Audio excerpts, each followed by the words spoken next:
TS website ద్వారా ఎవరైతే BEd చేద్దాం అనుకుంటున్నారో మనకు ఫేజ్ 2కి సంబంధించిన నోటిఫికేషన్ రిలీజ్ చేశారండి. అండ్ డీటెయిల్ పీడిఎఫ్ కూడా మనకు అప్డేట్ చేశారు వెబ్సైట్లో. అండ్ కొందరికి ఫోన్ ద్వారా కూడా మెసేజెస్ వచ్చాయి.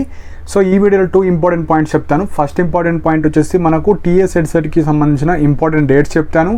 అండ్ ఇందులో మెయిన్ పాయింట్ వచ్చేసి దీనికి ఎవరు eligible, and at the end of the video మనము లైక్ ఫేజ్ 1లో ఎవరికైతే కాలేజెస్ రాలేదో అండ్ కొత్త వాళ్ళకు లైక్ మెథడాలజీస్ గురించి తెలియదు, సో ఎన్ని వెబ్ ఆప్షన్స్ పెట్టుకోవాలి అండ్ కట్ ఆఫ్స్ మనం ఎలా చూసుకోవాలి, కట్ ఆఫ్స్ చూసుకున్న తర్వాత ఎట్లా మనము ఫేజ్ 2లో ఎన్ని కాలేజెస్ పెడితే మనకు సీట్ వస్తుందో అవి కూడా ఎక్స్ప్లెయిన్ చేయడం జరుగుతుందండి. సో ఫస్ట్ మనము ఫేజ్ 2కి సంబంధించిన కొన్ని డేట్స్ చూద్దాం. సో రిజిస్ట్రేషన్ వచ్చేసి మనకు 12th to 17th September. So already phase 1లో ఎవరైతే రిజిస్ట్రేషన్ చేసిన వాళ్ళు మీరు ఏం చేయాల్సిన అవసరం లేదు, జస్ట్ వెబ్ ఆప్షన్స్ రోజు వెబ్ ఆప్షన్స్ ఇవ్వాలి. కొత్త వాళ్ళు ఇప్పటివరకు అసలు టీఎస్ వెబ్సైట్లో ఫస్ట్ టైం రిజిస్టర్ చేసుకోలేరు. ఇప్పుడే రిజిస్టర్ చేసుకుందాం అనుకున్న వాళ్ళు మాత్రమే సర్టిఫికెట్స్ అప్లోడ్ చేయాలి.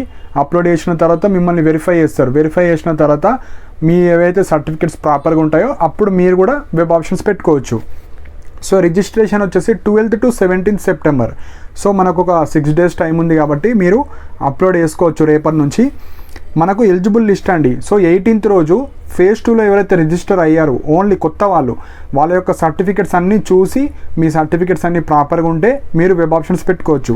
సో 18th రోజు మనకు లిస్ట్ వస్తుంది వెబ్సైట్లో, చూసుకోవచ్చు. మీ hall ticket number rank enter చేసిన తర్వాత మీకు సంబంధించిన డీటెయిల్స్ అన్నీ ఉంటే మీరు ఎలిజిబుల్, లేదంటే మీ ఏమన్నా మిస్టేక్స్ అయి ఉంటాయి. నెక్స్ట్ వెబ్ ఆప్షన్స్ అండి. సో ఈ వెబ్ ఆప్షన్స్లో కొత్త వాళ్ళు వెబ్ ఆప్షన్స్ ఇవ్వాలి.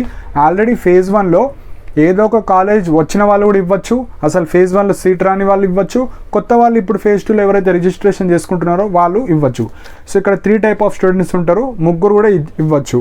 అండ్ ఎవరికైతే ఫేజ్ 1లో మీకు నచ్చిన కాలేజ్ వస్తే ఇప్పుడు అవసరం లేదు, ఎందుకంటే ఆల్రెడీ మీకు నచ్చిన కాలేజ్ వచ్చింది కాబట్టి ఇప్పుడు అవసరం లేదు. So web options 19th 20 edit of web options అండి. సో 19th 20 రోజు మీరు ఏమన్నా వెబ్ ఆప్షన్స్ పెట్టేటప్పుడు 21st రోజు ఏమన్నా కొన్ని ఎక్స్ట్రా కాలేజ్ కావచ్చు, కొన్ని డిలీట్ చేసుకుందాం అనుకున్న వాళ్ళు కావచ్చు, ఏమైనా రీఅరేంజ్ చేసుకుందాం అనుకునే వాళ్ళు మీరు 21st రోజు ఎడిట్ చేసుకోవచ్చు. సో ఫేజ్ 2 రిజల్ట్స్ వచ్చేసి మనకు 25th సెప్టెంబర్ రోజు వస్తాయి వెబ్సైట్లో. సో ఫేజ్ 1 వాళ్ళకు సపోజ్ మీరు పెట్టిన వెబ్ ఆప్షన్స్లో ఏమన్నా చేంజ్ అయితే ఫేజ్ 1లో ఉన్న కాలేజ్ పోతుంది.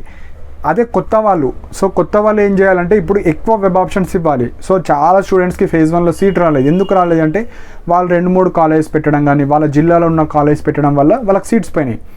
సో కొత్త వాళ్ళు కావచ్చు, ఆల్రెడీ ఫేజ్ 1లో సీట్ వచ్చిన వాళ్ళు కావచ్చు, సీట్ రాని వాళ్ళు కావచ్చు. సో ఫస్ట్ మనం ఏం చేయాలంటే వెబ్ ఆప్షన్స్ మీదే డిపెండ్ అవుతుంది. సో వెబ్ ఆప్షన్స్ వచ్చేసి మనకు 21st బిఫోర్ 19-20 రోజు ఉంది కాబట్టి ఆ రోజు ఎన్ని వీలైతే అన్ని వెబ్ ఆప్షన్స్ పెట్టాలి, టాప్ టు బాటమ్. మనకు వెబ్సైట్లో ఎన్ని కాలేజెస్ ఉన్నాయో అన్నీ పెట్టేయాలి. సో వెబ్ ఆప్షన్స్ గురించి లాస్ట్ చెప్తాను, ఫస్ట్ అయితే ఇవి డేట్స్ చెప్తాను. కాలేజ్ రిపోర్ట్ వచ్చేసి 26th to 30 సెప్టెంబర్ మీరు కాలేజ్కి వెళ్ళాలి, ఏ కాలేజ్ అయితే వస్తుందో ఆ కాలేజ్. సో అదే దానికన్నా ముందు మనం ట్యూషన్ ఫీ ఎంత చూపిస్తుంది, ఆ ట్యూషన్ ఫీ పే చేసిన తర్వాత కాలేజ్కి టీసీ సబ్మిట్ చేసేస్తే మీది లైక్ కౌన్సిలింగ్ ప్రాసెస్ అయిపోతుంది. సో ఇందులో కొత్త వాళ్ళు ఎవరైతే రిజిస్టర్ అవుతున్నారో మీరు మనీ పే చేయాలి. Like 800 rupees BC OC EWS వాళ్ళు అండ్ 50 రూపీస్ ఎస్సీ ఎస్టీ వాళ్ళు. ఫేజ్ 1 వాళ్ళు ఏం అవసరం లేదు, ఆల్రెడీ మీరు పే చేస్తారు కాబట్టి. సో ఇవి మనకు మెయిన్ పాయింట్స్ అండి. రేపటి నుంచి మనము రిజిస్ట్రేషన్ చేసుకోవచ్చు. సో ఇప్పుడు మెయిన్ పాయింట్ వచ్చేసి వెబ్ ఆప్షన్స్. ఎందుకంటే ఇప్పుడు బీఎడ్ అనేటి చాలా తక్కువ సీట్స్ ఉంటాయి ఫస్ట్. సెకండ్ వచ్చేసి బీఎడ్లో డివిజన్ ఆఫ్ సీట్స్ ఉంటాయి. సో ఇప్పుడు మ్యాథ్స్ మెథడాలజీకి కొన్ని సీట్స్ ఉంటాయి, సోషల్ స్టడీస్కి కొన్ని ఉంటాయి, ఫిజికల్ సైన్స్కి కొన్ని ఉంటాయి, బయాలజికల్ సైన్స్ వేరుంటాయి, ఇంగ్లీష్కి వేరుంటాయి. సో ఇలా ప్రతి మెథడాలజీకి డిఫరెంట్ సీట్స్ ఉంటాయి. సో ఫస్ట్ పాయింట్, బీఎడ్ అనేది పీజీలాగా కాదు, అది తెలుసుకోండి. సెకండ్, చాలా తక్కువ సీట్స్ ఉంటాయి. థర్డ్, మనకు మెయిన్గా సీట్ దేని మీద డిపెండ్ అవుతుంది, ఫస్ట్ మీ యొక్క ర్యాంక్, సెకండ్ క్యాస్ట్ అండి, థర్డ్ వచ్చేసి జెండర్. సో ఇవి main point. And last important point, మీరు ఎన్ని కాలేజెస్ పెట్టారు ఆ కాలేజెస్లో మీ మెథడాలజీ ఉందా లేదా కూడా చూస్ చేసుకోవాలి. సో ఎగ్జాంపుల్ పీజీ చేయాలంటే మీకు 1:1 అంటే 50,000 సీట్లు ఉంటాయి పీజీలో, 40,000-50,000. కానీ బీఎడ్లో అట్లా కాదు. బీఎడ్లో మీకు సీట్ రావడమే చాలా లైక్ ఎక్కువ వెబ్ ఆప్షన్స్ పెడితే కానీ రాదు. So first preference PG BEd రాసేవాళ్ళు బీఎడ్కి ఇవ్వండి. బీఎడ్ ఇప్పుడు చేసుకుంటే మీరు ఓపెన్లో పీజీ చేసుకోవచ్చు. పీజీ తర్వాత బీఎడ్ చేద్దాం అనుకున్న వాళ్ళు ఇప్పుడు 2 ఎగ్జామ్ రాసిన వాళ్ళు మీరు బీఎడ్కి ఫస్ట్ ప్రిఫరెన్స్ ఇవ్వండి. సో ఫస్ట్ మీరు లైక్ టీఎస్ ఎడ్సెట్ వెబ్సైట్లోనే మనకు ప్రొవిజనల్లీ అలాటెడ్ కాలేజెస్ లిస్ట్ ఉంటుంది. అంటే మన జిల్లాలో ఉన్న అన్ని తెలంగాణలో తెలంగాణ స్టేట్లో ఉన్న అన్ని బీఎడ్ కాలేజెస్ ఉంటాయి కదా, ప్రతి కాలేజ్ ఓపెన్ చేయండి. సపోజ్ మీరు మ్యాథ్స్ మెథడాలజీ అనుకోండి, ఓపెన్ చేయండి. మ్యాథ్స్ మెథడాలజీకి ఎట్లా కట్ ఆఫ్ అయింది. సో మీరు ఎస్సీ అయితే ఎస్సీ సంబంధించిన కట్ ఆఫ్ చూడండి, బీసీ వాళ్ళు బీసీకి సంబంధించింది చూడండి. సో ఫస్ట్ కొందరు ఎట్లుంటారంటే మీ జిల్లాలో ఉన్న బీఎడ్ కాలేజ్లో చేరే వాళ్ళు ఫస్ట్ మీ జిల్లాలో ఎన్ని బీఎడ్ కాలేజెస్ ఉన్నాయి, ప్రతి బీఎడ్ కాలేజ్ ఓపెన్ చేసి మీరు సపోజ్ బీసీఏ అనుకోండి, బీసీఏ వాళ్ళకి ఎంత కట్ ఆఫ్ వచ్చింది. సపోజ్ ఈ కాలేజ్లో నాకన్నా ఇప్పుడు మీకు ఒక 5000 ర్యాంక్ వచ్చింది, కానీ అక్కడ కట్ ఆఫ్ చూస్తే 2000 ఉంది అనుకోండి. సో ఇందులో రాకపోవచ్చు. సెకండ్ కాలేజ్ చూడండి, ఆ కాలేజీలో ఒక 3000 ఉంది, అందులో కూడా రాకపోవచ్చు. ఇంకొక కాలేజ్ ఉంది, అక్కడ ఒక 4000 to 4500 కట్ ఆఫ్ అయింది. సో ఈ కాలేజ్లో వస్తుంది. సో ఇలా ఫస్ట్ ఏ కాలేజీలో రావచ్చు అనేది మనము ఎవ్రీ ఇండివిజువల్ మీరు ఏం చేయాలంటే కట్ ఆఫ్స్ చూసుకోవాలి. కట్ ఆఫ్స్ చూసుకున్న తర్వాత ఒక లిస్ట్ ప్రిపేర్ చేసుకోండి, ఎన్ని కాలేజెస్ ఉన్నాయి, ఎన్ని కాలేజెస్లో మనకు వచ్చే కట్ ఆఫ్ దగ్గరలో ఉన్నది అది చూసుకోవాలి. అది చూసుకుంటేనే మీరు వెబ్ ఆప్షన్స్ ఆ కాలేజెస్లో ఇస్తే తప్ప మీకు సీట్ రాదు. సో ఫస్ట్ ఏం చేయండి అంటే మీరు ఏ కాలేజ్లో వస్తుంది అని ప్రిడిక్షన్ చేసుకోవాలి ఎప్పుడైనా. సపోజ్ ఇక్కడ 5000 వచ్చిన వాళ్ళు ఉంటారు, 10,000 15,000 ర్యాంక్ వచ్చిన వాళ్ళు ఉంటారు. సో మీరు ఏం టెన్షన్ పడకండి, మీరు ఫస్ట్ మన ర్యాంక్కి ఏ కాలేజ్ వస్తుంది అది చూస్ చేసుకోవాలి. ఇప్పుడు చాలా స్టూడెంట్స్ ఏం చేస్తున్నారంటే 2-3 కాలేజెస్ పెడుతున్నారు, 3 పెడుతున్నారు. ఇప్పుడు టాప్ 100 వచ్చిన క్యాండిడేట్ అదే పెడుతున్నాడు, 5000 ర్యాంక్ వచ్చినా కూడా అదే పెడుతున్నారు. అట్లా పెట్టద్దు ఎప్పుడైనా. మీరు బీఎడ్ ఎక్కడ వేసినా ఏం కాదండి, మీకు సర్టిఫికేట్ ఇంపార్టెంట్ లాస్ట్కి. సో మీరు గవర్నమెంట్లో చేస్తారా ప్రైవేట్లో చేస్తారా ఎవ్వరు కూడా చూడరు. మీరు బీఎడ్ కంప్లీట్ చేశారా, డిఎస్సిలో మీరు స్కూల్ అసిస్టెంట్కి ఎలిజిబుల్ అవుతారా లేదా అది చూసుకోండి. మీరు ఫస్ట్ మెయిన్ ఇంపార్టెంట్ పాయింట్ ఇది లాస్ట్ ఫేజ్, మళ్ళీ సీట్స్ మిగిలినా కూడా ఎవ్వరికి ఇవ్వరు. సో ఫస్ట్ మన టాస్క్ వచ్చేసి ఆ లిస్ట్లో ఎన్ని కాలేజెస్ ఉన్నాయి, మన క్యాస్టే, వేరే క్యాస్ట్ గురించి మనకు అనవసరం, మన క్యాస్ట్లో ఎట్లా కట్ ఆఫ్ ఉంది, ఆ కట్ ఆఫ్స్ ఎక్కడెక్కడ పెద్ద కట్ ఆఫ్స్ ఉన్నాయి ఆ కాలేజెస్ లిస్ట్ పెట్టండి. మీకు నచ్చిన కాలేజెస్ లిస్ట్ తయారు చేసుకోండి, తప్పేం లేదు. ఇప్పుడు మీకు నచ్చినవి ఫస్ట్ పెట్టండి, దాని తర్వాత మన కట్ ఆఫ్కి సంబంధించిన దగ్గర ఎక్కడెక్కడ కాలేజెస్ ఉన్నాయి అవి పెట్టాలా. అప్పుడు మాత్రమే మీరు సీట్ అనేది పక్కా వస్తుంది. మళ్ళీ మీరు ఏం చేస్తారు, కొందరు మీరు ఫేజ్ 1లో పెట్టిన కాలేజ్ మళ్ళీ పెట్టారు అనుకోండి, సీట్ రాదు. సో మీకు పక్కా ఫేజ్ 2లో ఒక సీట్ రావాలనుకుంటే అది కూడా ఎప్పుడైతే మీరు ఫేజ్ 1లో చేసిన మిస్టేక్స్ చేయకపోతే వస్తుంది.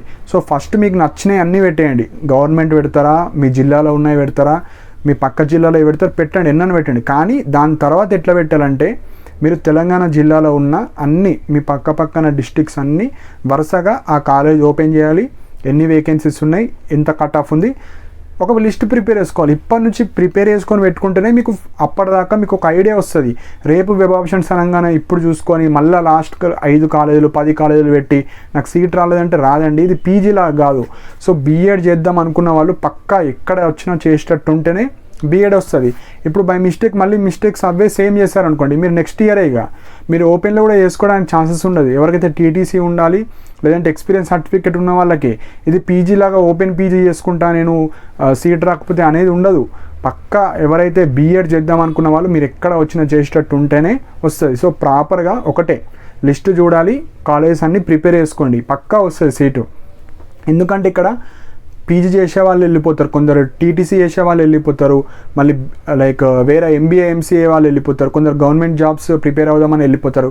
సో సీట్స్ మిగులుతాయి, కానీ మళ్ళీ మీరు 2-3 కాలేజెస్లో పెడితే సీట్ అయితే రాదు.